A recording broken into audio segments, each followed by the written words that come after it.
Bismillahirrahmanirrahim. Alhamdulillahirabbil alamin. Nahmaduhu wa nasta'inuhu wa nastaghfiruhu wa natubu ilaih. Wa na'udzu billahi min shururi anfusina wa min sayyiati a'malina. May yahdihillahu fala mudilla lahu wa may yudlil fala hadiya lahu. Asyhadu an la ilaha illallah wa asyhadu anna Muhammadan 'abduhu wa rasuluhu. La nabiyya wa la rasula ba'da, amma ba'd.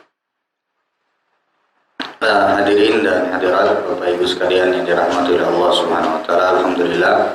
Pertama, kembali kita bersyukur kepada Allah atas karunia limpahan nikmat yang sampai saat ini kita rasakan dan kita nikmati. Semoga Allah Subhanahu wa taala memberkahi pertemuan kita dan menjadikan kita orang-orang yang selalu ikhlas dalam setiap amal perbuatan kita, dan semoga juga Allah Subhanahu wa taala mewafatkan kita semua dalam keadaan husnul khatimah. Amin ya rabbal alamin. Bapak sekalian yang dirahmati oleh Allah Subhanahu wa taala, sekarang kita akan lanjutkan kajian kita Riyadhus Shalihin. Kita akan langsung kepada bab yang ke-12, yaitu bab anjuran menambah amal kebaikan di usia senja. Bab anjuran menambah amal kebaikan di usia senja. Ya. Di sini ada satu ayat di pembuka dari bab ini, yaitu adalah surah Fatir ayat yang ke-37. Allah Subhanahu wa taala berfirman, "Awalam nu'ammirkum ma yatadhakkaru fihi man tadhakkara wa ja'akumun nadhir." Bukankah kami telah memanjangkan umur kalian? Awalam nu'ammirkum, artinya bukankah kami telah panjangkan usia kalian, panjangkan masa kehidupan kalian. Ma yatadhakkaru fihi, dalam masa yang cukup untuk berfikir. Ya. Ma yatadhakkaru fihi man tadhakkara, dalam usia, dalam masa yang cukup untuk orang yang mau berfikir untuk berfikir. Ya. Wa ja'akumun nadhir, dan telah datang kepada kalian pemberi peringatan. Jadi ini ayat yang disertakan oleh Al-Imam An-Nawawi, atau disebutkan oleh Al-Imam An-Nawawi di pembuka bab yang akan kita bahas bersama ini. Ini Bapak Ibu sekalian yang dirahmati oleh Allah Subhanahu wa taala, ayat ini, awalam nu'ammirkum, bukankah kami telah memanjangkan masa kalian, usia kalian. Ini para ulama khilaf apa yang dimaksudkan dengan awalam nu'ammirkum, bukankah kami telah memanjangkan usia kalian. Maksudnya memanjangkan ini sampai usia berapa? Sebagian para ulama menyebutkan, ada yang mengambil pendapat bahwa maksudnya adalah sampai usia 40 tahun dipanjangkan. Sebagian lagi ada yang menyebutkan 60 tahun. Sebagian lagi menyebutkan ada yang 18 tahun. Awal kali usia akil balik. Awal kali usia akil balik. Ya, bahkan kalau seandainya di bawah 18 tahun pun, kalau dia sudah akil balik, maka dia sudah termasuk kepada ayat ini. Awalam nu'ammirkum, bukankah kami telah memanjangkan umur kalian. Ma yatadhakkaru fihi man tadhakkara, yang di dalamnya orang-orang sudah diberikan kesempatan untuk berfikir, bagi mereka yang mau berfikir. Nah, ini sebagian para ulama menyebutkan, Assalamualaikum warahmatullahi wabarakatuh. Sebagian para ulama menyebutkan maksudnya adalah usia 18 tahun atau usia akil balik. Karena dari sejak usia tersebutlah orang dituntut untuk menjalankan kewajiban-kewajibannya dan meninggalkan larangan-larangannya. Orang kan dihitung pahala dan dosa itu ketika akil balik, Pak. Nah, jadi sebagian para menafsirkan adalah usia akil balik yang dimaksudkan oleh Allah di dalam ayat ini. Sebagian lagi menyebutkan usia 40 tahun, karena biasanya usia 40 tahun itulah usia matangnya seseorang. Itulah kenapa Rasulullah diutus berapa tahun, Pak, ketika menjadi Nabi dan Rasul? Ketika usia kurang lebih sekitar 40 tahun. Ya. Sebagian lagi menyebutkan bahwa usia 60 tahun, karena usia 60 tahun itu nanti berkesesuaian dengan hadis-hadis yang akan kita bawakan. Di antaranya juga ada hadis yang diriwayatkan oleh Al-Imam At-Tirmidzi. Rasulullah SAW bersabda dalam sebuah hadis, ya, "A'maru ummati ma baina sittina ila sab'ina wa aqalluhum man yajuzu dzalika." Kata Rasulullah, usia umatku itu, kita semua ini Pak, usianya berkisar antara 60 tahun sampai 70 tahun. Ini pakai perhitungan Hijriyah Pak lah, bukan hitungan Masehi. Karena Hijriyah itu lebih pendek daripada Masehi. Jadi kata Rasulullah, usia umatnya Nabi Muhammad SAW itu adalah kurang lebih sekitar 60 sampai 70 tahun. Hanya sedikit saja yang lewat daripada usia 60 sampai 70 tahun. Artinya kalau sudah 70 tahun ke atas, 60 tahun ke atas, ini sudah harus sangat berpikir sekali. Harus sangat berpikir sekali. Ya. Ini berkaitan dengan bab anjuran menambah amal kebaikan di usia senja. Karena kita berbicara usia yang dimaksudkan ini usia berapa. Nah, sebagian para ulama menyebutkan usianya adalah 60 tahun. Nah, ini berkaitan dengan tadi pembahasan pada bab kita. Kemudian ada pun firman Allah Subhanahu wa taala, "Wa ja'akumun nadhir," dan telah datang kepada kalian pemberi peringatan. Ya, an-nadhir maksudnya adalah pemberi peringatan. Para ulama menyebutkan di sini, sebagian para ulama menafsirkan, Assalamualaikum warahmatullahi wabarakatuh. Sebagian para ulama menafsirkan maksud peringatan di sini adalah uban, Pak. Sebagian para ulama menyebutkan maksud peringatan di sini adalah uban. Maksudnya adalah kalau orang sudah mulai beruban, itu berarti sudah datang peringatan dari Allah Subhanahu wa taala bahwa dia harus cepat segera memperbanyak amal salehnya, karena uban itu kalau dalam bahasa Arabnya syaibun. Syaibun itu artinya adalah uban. Makanya orang tua biasa kalau di dalam bahasa Arab biasa disebut kadang-kadang syaibah. Syaibah itu artinya orang yang beruban, karena orang yang beruban biasanya orang yang tua, ya. Meskipun ada orang yang muda beruban, ada juga orang tua yang hitam semua rambutnya ada, tapi kebanyakannya yang tua itu adalah yang beruban itu adalah yang usianya biasanya lanjut. Nah, jadi di sini sebagian para menafsirkan waja'akumun nadhir, dan telah datang kepada kalian pemberi peringatan. Maksudnya uban itu memperingatkan kepada kita semua bahwa kita sudah tua, Pak. Ya, bahwa kita sudah tua, sudah seharusnya kita memperbanyak amal soleh kita. Meskipun sekali lagi Bapak Ibu sekalian yang dirahmati Allah, yang namanya usia itu sekali lagi tidak ada yang namanya usia parak mati lawan usia nang jauh lawan kematian, tidak. Karena semuanya berpotensi untuk meninggal kapan saja, meskipun masa muda ataupun masa tua. Semua berpotensi untuk dicabut ruhnya oleh Allah Subhanahu wa taala. Sampai sini bisa dimengerti, Pak? Nah, cuman Bapak Ibu sekalian yang dirahmati oleh Allah, yang tua ini lebih berpotensi, dan yang tua ini lebih harus banyak mengingat kepada Allah Subhanahu wa taala ketimbang yang muda-muda. Yang muda juga harus mengingat, nggak boleh kalah sama yang tua. Tapi yang tua ini, Pak, yang sudah seharusnya sewajarnya kita sebertani tua, Pak, di sini sudah, Pak. Semua kita tua, Pak. Karena kalau kita lihat tafsiran para ulama tadi, bahwasanya awalam nu'ammirkum, bukankah kami telah panjangkan usia kalian. Bahkan para ulama menyebutkan dipanjangkan itu maksudnya adalah disampaikan kepada akil balik yang membuat seseorang sudah bisa berpikir membedakan mana yang baik, mana yang buruk. Sebertaan kita sudah lewat dari 18 tahun. Adakah pienang di sini 18 tahun? Ada, Pak. Sudah, kita semua sudah lewat dan sudah masuk kepada usia yang tadi disebutkan di dalam ayat tersebut menurut tafsiran sebahagian para. Nah, kita masuk kepada hadis pertama.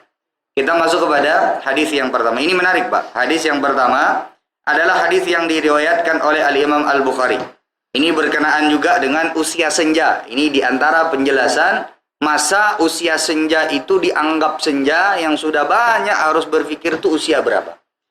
Dalam sebuah hadis yang diriwayatkan oleh Al-Imam Al-Bukhari, ini hadis pertama di dalam bab ini, Rasulullah SAW bersabda, "A'dzarallahu ila mri'in akhara ajalahu hatta balagha 60 sanah." Allah Subhanahu wa taala tidak lagi memberikan uzur kepada orang yang telah ditangguhkan usianya selama 60 tahun. Allah Subhanahu wa taala sudah tidak lagi memberikan uzur kepada orang yang usianya sudah sampai kepada 60 tahun. Hatta balagha sittina sana, sampai dia kalau berusia 60 tahun. Ini maksudnya hadis ini Bapak Ibu sekalian yang dirahmati Allah.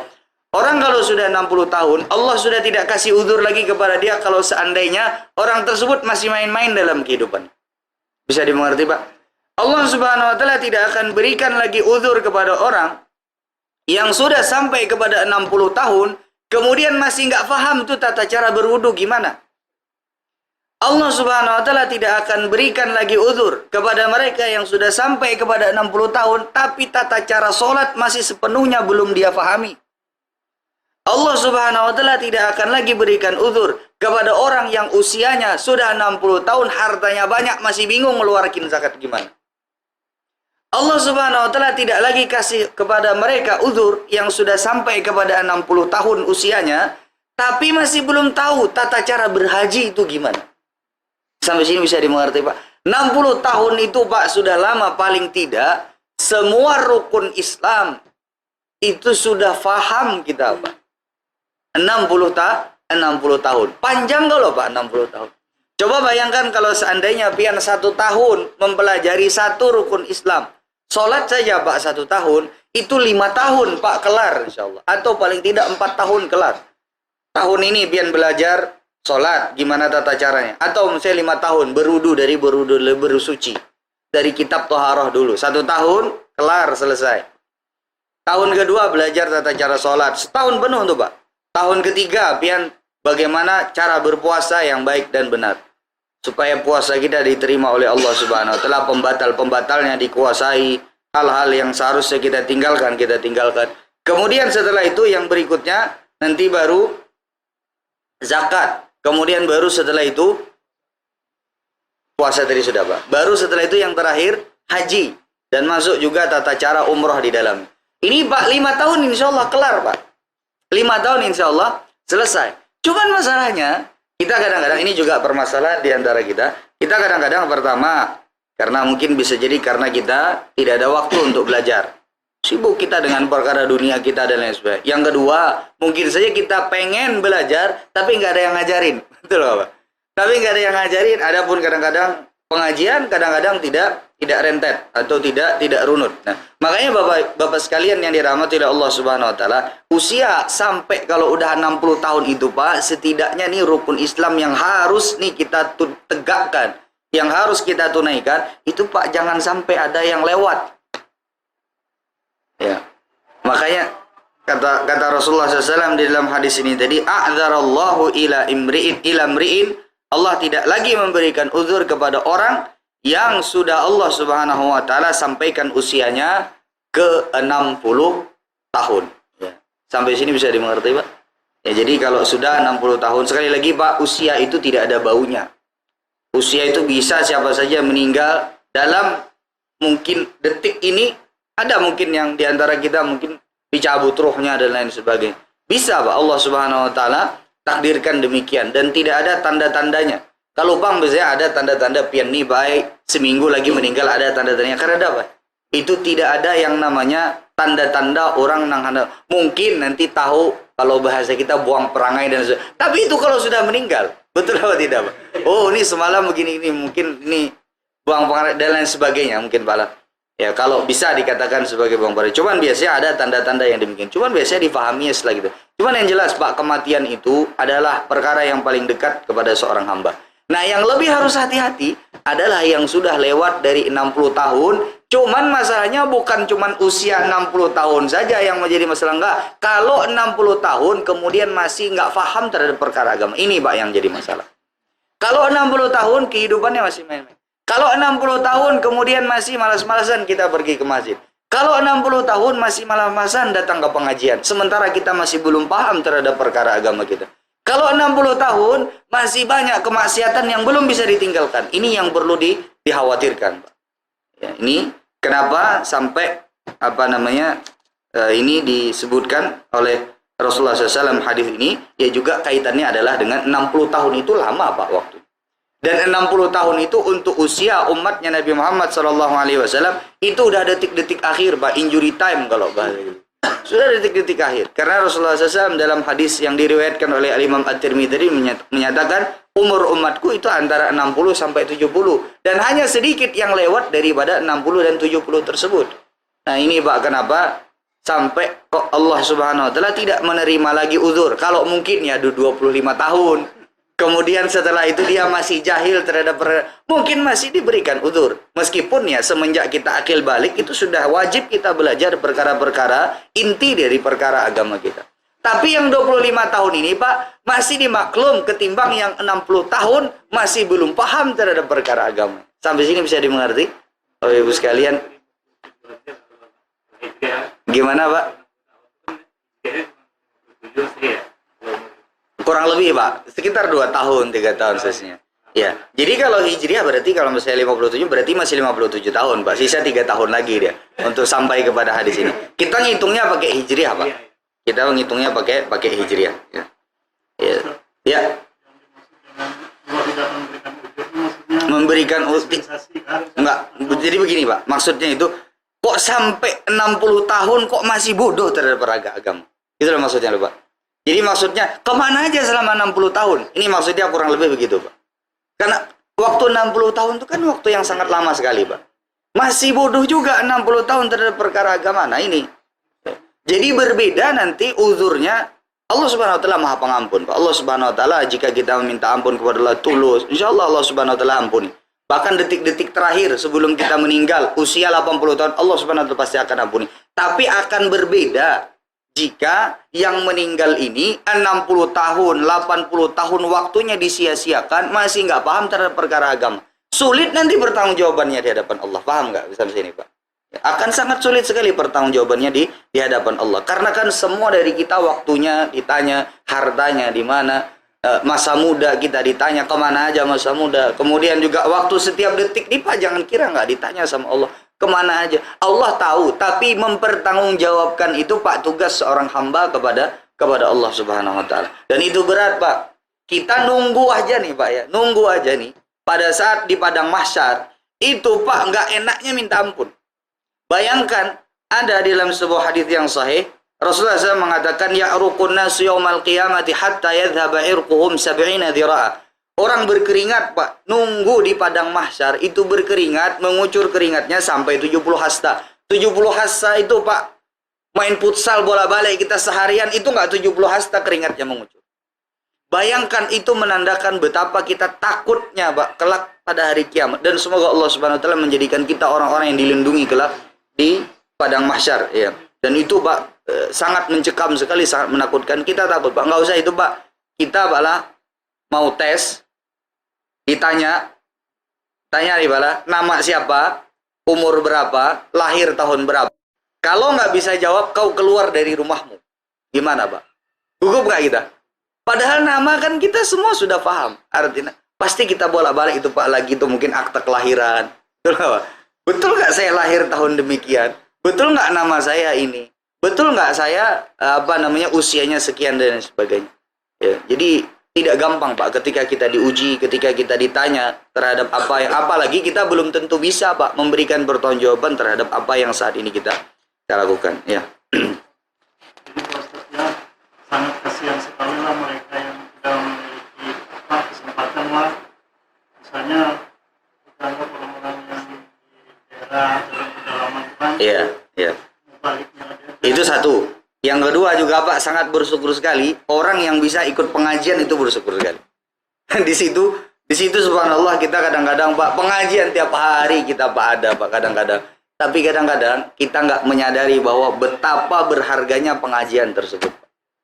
Itu luar biasa sekali. Selain daripada kata Ben tadi kesian, yang mereka yang mau belajar tapi nggak ada yang ngajarin. Yang lebih kesian lagi, yang ngajarin ada tapi nggak mau belajar. Ini lebih kesian lagi nih, Pak. Ini kesian. Karena pertanggungjawabannya di hadapan Allah Subhanahu wa taala itu sangat berat sekali. Itu sangat berat sekali. Ya, sampai sini bisa dimengerti, Pak, makna hadisnya. Ya, kita lanjut, Pak. Mungkin sekitar 5-10 menit. Ini hadisnya agak panjang. Ya. Tapi maknanya intinya Insyaallah nanti akan kita lihat di akhir. Hadis yang berikutnya, hadis yang kedua dari Abdullah bin Abbas radhiyallahu taala anhu, beliau berkata, ini hadis dari Abdullah bin Abbas radhiyallahu taala anhu. Abdullah bin Abbas adalah sepupunya Rasulullah sallallahu alaihi wasallam karena Abbas adalah pamannya Rasulullah sallallahu alaihi wasallam. Beliau berkata, dan ini kejadiannya setelah sepeninggal Rasulullah sallallahu alaihi wasallam. Kata beliau, kata Abdullah bin Abbas, "Kana Umar radhiyallahu taala anhu yudkhiluni ma'a asyakh Badrin." Dulu Umar bin Khattab radhiyallahu taala anhu pernah memasukkanku kepada pertemuan para tetua-tetua para sahabat Nabi yang ikut perang Badar. Jadi ini sahabat-sahabat spesial, Pak, sahabat-sahabat khusus. Abdullah bin Abbas itu masih kecil, Pak. Masih kecil dalam artian usianya itu, Pak, tidak sebanding dengan para sahabat yang hadir pada saat itu. Kita, Bapak Ibu sekalian yang dirahmati oleh Allah, sebenarnya para sahabat Rasulullah SAW tidak memiliki masalah. Siapapun yang mau ikut silahkan, tidak masalah. Cuman ada kadang-kadang kalau kita berbicara permasalahan yang besar, usahakan anak kecil jangan ikut dengar. Kenapa, Pak? Kenapa? Karena otaknya belum sampai. Bisa dimengerti nggak, Pak? Bahaya kalau seandainya anak kecil diajak berbicara dengan pembicaraan orang tua. Akan sangat berbahaya kalau seandainya dia salah paham terhadap pembicaraan orang tua tersebut. Sehingga kalau bicara orang tua ya berarti sesama orang tua, terutama kalau permasalahan-permasalahan penting.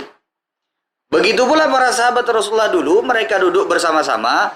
Sahabat yang spesial pada saat itu diantaranya adalah mereka yang ikut berperang bersama Rasulullah pada perang Badar. Waktu itu mereka lagi kumpul, Pak. Ini setelah sepeninggal Rasulullah SAW. Faka'anna ba'dahum wajada fi nafsihi. Sebagian para sahabat yang duduk berkumpul pada saat itu bukan karena sombong, bukan karena oh ini anak kecil, enggak, supaya Abdullah bin Abbas kan pada saat itu usianya jauh sekali, Pak, di bawah mereka. Jangan sampai salah paham terhadap pembicaraan mereka. Ya, sampai sini bisa dimengerti, Pak. Jadi bukan berarti para sahabat sombong. Apa anak kecil nggak boleh ikut dan sebagainya, Ibnu Abbas dikeluarkan, enggak. Tapi memang pada saat itu pembicaraannya Allah Ta'ala alam adalah pembicaraan yang anak kecil pada saat itu sebaiknya tidak mendengarnya. Ya. Faqala lima yadkhulu hadha ma'ana walana abna'um mithluhu. Maka pada saat itu sebagian para sahabat yang hadir bertanya kepada Umar bin Khattab radhiyallahu, karena yang ngajakin Abdullah bin Abbas itu Umar bin Khattab radhiyallahu ta'ala. Maka bertanyalah pada saat itu sebagian para sahabat, kenapa kok dimasukkan ini Abdullah bin Abbas, anak kecil? Kita juga punya anak kecil yang semisalnya. Kita juga punya anak kecil yang semisal. Kita nggak masukin tuh. Maksudnya ya udah ini kalau anak kecil ya mainnya sama anak kecil saja. Kita sekarang pembicaraannya lagi pembicaraan orang-orang dewasa dan orang-orang tua. Ya, faqala Umar innahu min haitsu alimtum. Kemudian Umar bin Khattab radhiyallahu taala anhu berkata, ya, sesungguhnya dia datang dari tempat yang kalian maklumi bersama. Sesungguhnya dia datang dari tempat yang kalian maklumi bersama. Maksudnya adalah ya diikutkan saja. Kenapa? Karena dia ini adalah didikannya Nabi Muhammad SAW. Ya, dia datang dari tempat yang kalian tahu maklumi bersama. Maksudnya adalah dia ini datang, ini didikan dari Nabi Muhammad SAW. Dia tinggal terkadang di rumah Nabi Muhammad SAW. Ya, karena sangat dekat sekali Abdullah bin Abbas dengan Nabi Muhammad SAW. Artinya Umar bin Khattab menjamin pada saya, ini orang pintar. Ini anak kecil pintar berbeda dari anak-anak kecil yang lainnya. Sehingga nggak apa-apa kalau dimasukin ikut berbicara bersama kita semua. Ya. Kemudian pada saat itu, ya, fada'ani dhata yaumin fa'adkhalani ma'ahum. Suatu ketika yang lain, kemudian Umar bin Al-Khattab radhiyallahu ta'ala anhu kembali memasukkan Abdullah bin Abbas kepada perkumpulan para sahabat-sahabat besar tadi. Fama ra'aitu annahu da'ani yawma idzin illa liyuriyahum. Dan aku tahu, kata Abdullah bin Abbas, Umar bin Al-Khattab ini memanggilku adalah karena Umar bin Al-Khattab radhiyallahu ta'ala ingin memperlihatkan kedudukanku. Maksudnya ingin diberitahukan kenapa sampai Umar bin Al-Khattab ini memasukkan Abdullah bin Abbas ke dalam perkumpulan para sahabat-sahabat yang tua atau para sahabat-sahabat yang besar. Ya, faqala ma taquluna fi qaulillahi ta'ala idza jaa nasrullahi wal fath. Suatu saat ketika mereka berkumpul, Abdullah bin Abbas masuk ke dalamnya, maka Umar bin Khattab melempar sebuah pertanyaan tentang tafsir sebuah ayat. Abdullah bin Abbas pada saat itu mendengarkan saja. Maka Umar bin Khattab bertanya kepada para sahabat yang lain, apa menurut kalian tafsir atau makna daripada ayat idza jaa nasrullahi wal fath? Telah datang nasrullah, artinya pertolongan Allah, wal fath, pembukaan. Yang telah datang nasrullah, pertolongan, wal fath, dan juga pembukaan atau kemenangan. Ya. Faqala ba'duhum, kemudian sebagian para sahabat yang tadi hadir berkata, umirna nahmadullaha wa nastaghfiruhu idza nasarana wa fataha alaina. Kan tadi per ayatnya ini berbicara tentang idza jaa nasrullahi wal fath. Telah datang pertolongan dari Allah dan kemenangan dari Allah. Ya kan, Pak? Ini sampai sini para sahabat Rasulullah mengatakan makna daripada ayat tersebut, kita diperintahkan untuk memuji kepada Allah. Kita diperintahkan untuk memuji kepada Allah dan beristighfar kepada Allah apabila kita telah diberikan pertolongan oleh Allah dan telah diberikan kemenangan oleh Allah. Kan ayatnya Pak, idza jaa nasrullahi wal fath. Idza jaa, apabila telah datang kepada kalian nasrullah, pertolongan dari Allah, wal fath, kemenangan. Wa ra'aitan nasa yadkhuluna fi dinillahi afwaja. Dan kalian melihat para manusia, orang-orang berbondong-bondong masuk ke dalam Islam atau ke dalam agama Allah itu berbondong-bondong, banyak orang yang masuk Islam. Fasabbih bihamdi rabbika wastaghfir innahu kana tawwaba. Maka bertasbihlah kalian dan bertahmidlah, ya. Dan memintalah ampun, maksudnya minta ampun kepada Allah, innahu kana tawwaba, sesungguhnya Allah Subhanahu wa taala Maha memberikan taubat, Maha memberikan ampun. Ini konteks ayatnya secara zahirnya, Pak. Kalau datang pertolongan Allah, kalau datang yang namanya kemenangan, maka kalian bertahmidlah, bersyukurlah, dan beristighfarlah kepada Allah. Zahir ayat ini yang dikatakan oleh para sahabat, kalau kita sudah diberikan kemenangan, maka bertahmidlah, memujilah Allah, dan beristighfarlah kepada Allah. Ibnu Abbas, Pak, ketika ditanya, beliau punya pemikiran dan penafsiran yang lain. Apa kata beliau? Ini, tadi kan awalnya agak dipandang sebelah mata, Pak, Abdullah bin Abbas. Kenapa? Karena usia beliau masih sangat muda sekali. Harusnya kata para sahabat yang lain sudah ngobrol sama anak-anak yang lain. Nah, Umar bin Khattab ingin memperlihatkan dalamnya ilmu Abdullah bin Abbas radhiyallahu taala anhu. Ya. Kemudian Umar bin Khattab bertanya, "Akadzalika taqulu ya Ibn Abbas?" Apakah sama tafsiranmu atau pendapatmu wahai Abdullah bin Abbas dengan para sahabat-sahabat yang lain tadi? Maka kata Abdullah bin Abbas, "Faqultu la." Aku katakan tidak. Aku tidak sama dengan penafsiran yang mereka berikan, atau tafsiranku tidak sama dengan tafsiran yang mereka berikan. Fama taqul? Kemudian Umar bin Khattab bertanya, kemudian kalau begitu apa tafsiran dari ayat tersebut menurutmu? Faqultu huwa ajalu Rasulillah sallallahu alaihi wasallam a'lamahu lahu. Itu maksudnya idza jaa nasrullahi wal fath, ayat yang menunjukkan tentang telah datang kemenangan dari Allah dan telah datang pertolongan dari Allah. Ini kata Abdullah bin Abbas menunjukkan isyarat dekatnya ajal dari Rasulullah SAW. Karena kalau sudah datang kemenangan dari Allah, sudah datang yang namanya orang-orang berbondong-bondong masuk ke dalam Islam, berarti selesailah tugasnya Rasulullah SAW. Berarti kalau sudah selesai tugas kenabian dan kerisalahan Rasulullah, berarti sudah dekat ajalnya Rasulullah SAW. Sampai sini bisa dimengerti, Pak? Ini begitu dalamnya pemahaman Abdullah bin Abbas. Artinya ayat tersebut isyarat dari Allah bahwasanya Rasulullah SAW sudah selesai mengerjakan tugas beliau dan sudah siap untuk diangkat kembali kepada Allah Subhanahu Wa Taala rohnya. Sampai sini bisa dimengerti, Pak? Nah, ini, Pak, dalamnya pengetahuan atau pemahaman dari Abdullah bin Abbas. Kemudian kata Umar bin Khattab, ma a'lamu minha illa ma taqul, dan aku tidak mengetahui kecuali sebagaimana yang engkau katakan. Artinya penafsiranmu itu adalah penafsiran yang aku ketahui tafsir yang sebenarnya daripada ayat yang barusan kita baca, atau idza jaa nasrullahi wal fath. Apa hubungannya dengan apa hubungannya dengan bab kita memperbanyak amal soleh di usia senja? Ini Pak, Rasulullah SAW ini diingatkan oleh Allah Subhanahu wa taala ketika Rasulullah meninggal kurang lebih usia berapa Pak? 63 tahun. Ini Pak, Rasulullah SAW sudah diingatkan oleh Allah Subhanahu wa taala itu ketika berusia kurang lebih sebelum 63 tahun. Dan Rasulullah wafat kurang lebih sekitar 63 tahun. Ini menunjukkan kepada kita, berarti kita yang sudah 63 tahun, itu sudah harus ingat-ingat Pak. Itu sudah harus ingat-ingat. Ya. Makanya Rasulullah SAW setelah turunnya ayat ini, Rasulullah SAW banyak membaca, terutama di sujud dan rukuk beliau, itu subhanaka rabbana wa bihamdika Allahumma gfirli. Ini Pak, banyak-banyak kita bertahmid, banyak-banyak berzikir, banyak-banyak beristighfar kepada Allah Subhanahu wa taala, terutama kalau kita sudah sampai kepada usia yang tadi disebutkan. Nah, ini Bapak sekalian yang dirahmati oleh Allah Subhanahu wa taala, di antara yang bisa ulun sampaikan pada kesempatan kali ini. Semoga yang sedikit ini bermanfaat. Kita cukupkan sampai demikian. Kita sudah doa kafaratul majelis. Subhanakallahumma wa bihamdika asyhadu an la ilaha illa anta astaghfiruka wa atubu ilaik. Assalamualaikum